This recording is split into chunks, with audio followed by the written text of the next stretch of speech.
গোঘাট ২ নম্বর ব্লকে আলু চাষিদের সমস্যাকে সামনে রেখে শুক্রবার বিডিও অফিসে ডেপুটেশন দিল কিষাণ ক্ষেতমজুর তৃণমূল কংগ্রেস। তাদের বক্তব্য, মুখ্যমন্ত্রী মমতা বন্দ্যোপাধ্যায় আলু চাষিদের স্বার্থে কুইন্টাল প্রতি ৯৫০ টাকা দরে আলু কেনার কথা ঘোষণা করেছেন, কিন্তু এখনও পর্যন্ত হিমঘর মালিকদের তরফে চাষিদের কাছ থেকে আলু কেনার বিষয়ে তেমন কোনো উদ্যোগ দেখা যায়নি। এর ফলে হিমঘরে আলু জমা দিয়েও বিপাকে পড়ছেন বহু কৃষক। এই পরিস্থিতিতে চাষিদের স্বার্থ রক্ষার দাবি তুলে এবং হিমঘরে কত আলু মজুত রয়েছে তা জানতে বিডিওর কাছে ডেপুটেশন দেওয়া হয়। কিসের জন্য ডেপুটেশন দিচ্ছেন? আজকে আমাদের মাননীয় মুখ্যমন্ত্রী, কৃষক দলকে মুখ্যমন্ত্রী যে আমাদের কৃষকদের জন্য যে প্রকল্পগুলো বলেছে, একটা হচ্ছে 30% কৃষকদের জন্য, ক্ষুদ্র ও প্রান্তিক কৃষকদের জন্য সংরক্ষণের জায়গা ফাঁকা রাখার জন্য, এবং কৃষকদের ন্যায্য মূল্যে 35 কুইন্টাল করে 950 টাকা করে কুইন্টাল আলু কেনার ব্যাপারে। তো আমাদের গোঘাট ২ নম্বর ব্লকে এখনও আলু কেনার ব্যাপারেও কোনো অগ্রগতি হয়নি, এবং আমরা আলু সংরক্ষণে কতটা কী আছে তার বাস্তবায়ন জানার জন্য আমরা তৃণমূল কংগ্রেস কিষাণ ক্ষেতমজুরের পক্ষ থেকে একটা বিডিও সাহেবকে একটা ডেপুটেশন দিলাম, এবং আশা রাখি আমরা আগামী দিনে কৃষকদের স্বার্থে এবং বিডিও সাহেবও আমাদের কৃষকদের পাশে থাকবেন, এবং কৃষকরা যাতে আলু করে সংরক্ষিত করতে পারে এবং আগামী দিনে যাতে 950 টাকা করে প্রতি কুইন্টাল কৃষকরা ন্যায্য মূল্যে, সহায়ক মূল্যে আলুটা দিতে পারে, তার প্রতি আমরা আগামী দিনে চাষিদের পাশে দাঁড়াতে পারবো এবং চাষিরাও অনেকটা উপকৃত হবে, এবং সেই লক্ষ্যে আমরা এগিয়ে যাচ্ছি। কিভাবে এই চাষিরা আলুটা দেবে হিমঘরে? চাষিরা, হিমঘর মালিকরা এখনও কোনো পদক্ষেপ নেননি এই আলু কেনার ব্যাপারে। তো সেই জন্যই আজকে মূলত ডেপুটেশনটা দেওয়া, যাতে হিমঘর কর্তৃপক্ষ দ্রুততার সঙ্গে চাষিদের আলু কেনার ব্যাপারটা দেখে নেয়, এবং যাতে চাষিরা, কারণ ম্যাক্সিমাম আলু চাষিরা এবারে অলরেডি স্টোরমুখী আলু করে ফেলেছেন, এবারে স্টোরে আলু ঢুকে গেলে সেই ক্ষেত্রে তো আলু কেনার একটা সংকট এসে দাঁড়াতে পারে। তাই যত দ্রুততার সাথে স্টোর মালিকরা, হিমঘর কর্তৃপক্ষরা আলু কিনবে, তার জন্যই আজকে মূলত ডেপুটেশন দেওয়া। কিসের মাধ্যমে আলুটা দেবে? কার্ড বা স্কিমের না কি?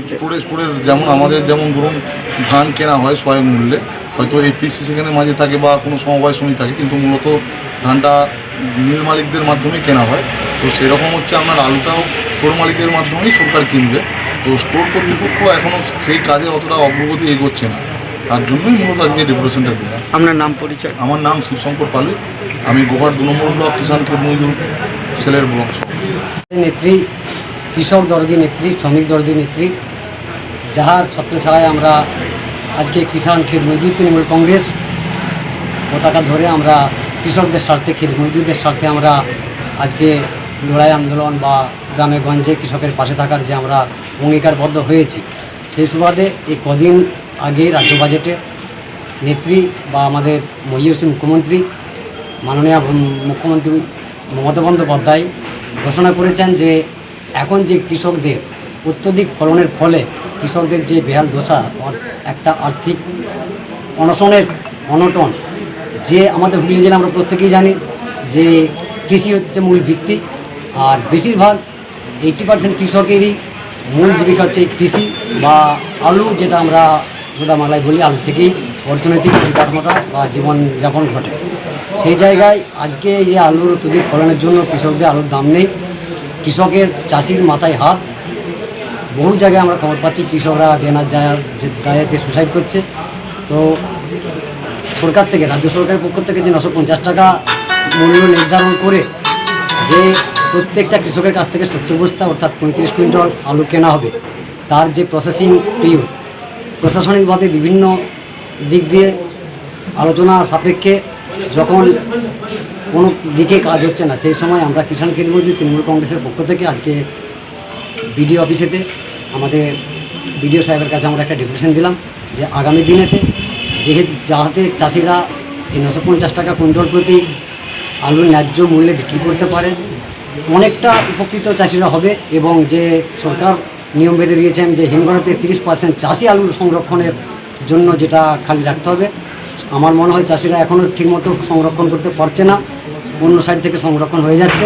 এটার জন্য বিডিও সাহেবের কাছে আমরা দ্বারস্থ হয়েছি, যাহাতে আমরা 2-4 দিনের মধ্যেই আশা করি আমরা এর ফল পাবো বা আলোচনার মাধ্যমে আমরা এটা মিটিয়ে নিতে পারবো।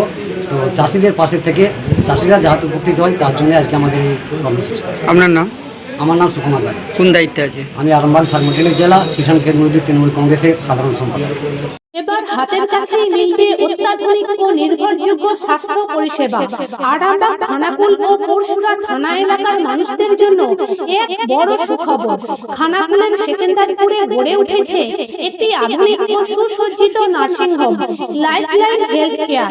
ডাইরেক্টর সঞ্জয় পালু। এই নার্সিং হোমে রয়েছে 24 ঘন্টা রোগী দেখানোর ও ভর্তি করার সুব্যবস্থা। সঙ্গে রয়েছে বিনামূল্যে অ্যাম্বুলেন্স পরিষেবা। অভিজ্ঞ পরিষেবা ও যত্নশীল ব্যবস্থাপনায় আপনার সুস্থতার নির্ভরযোগ্য ঠিকানা লাইফলাইন হেলথ কেয়ার। যোগাযোগ 9735481158 7432984404।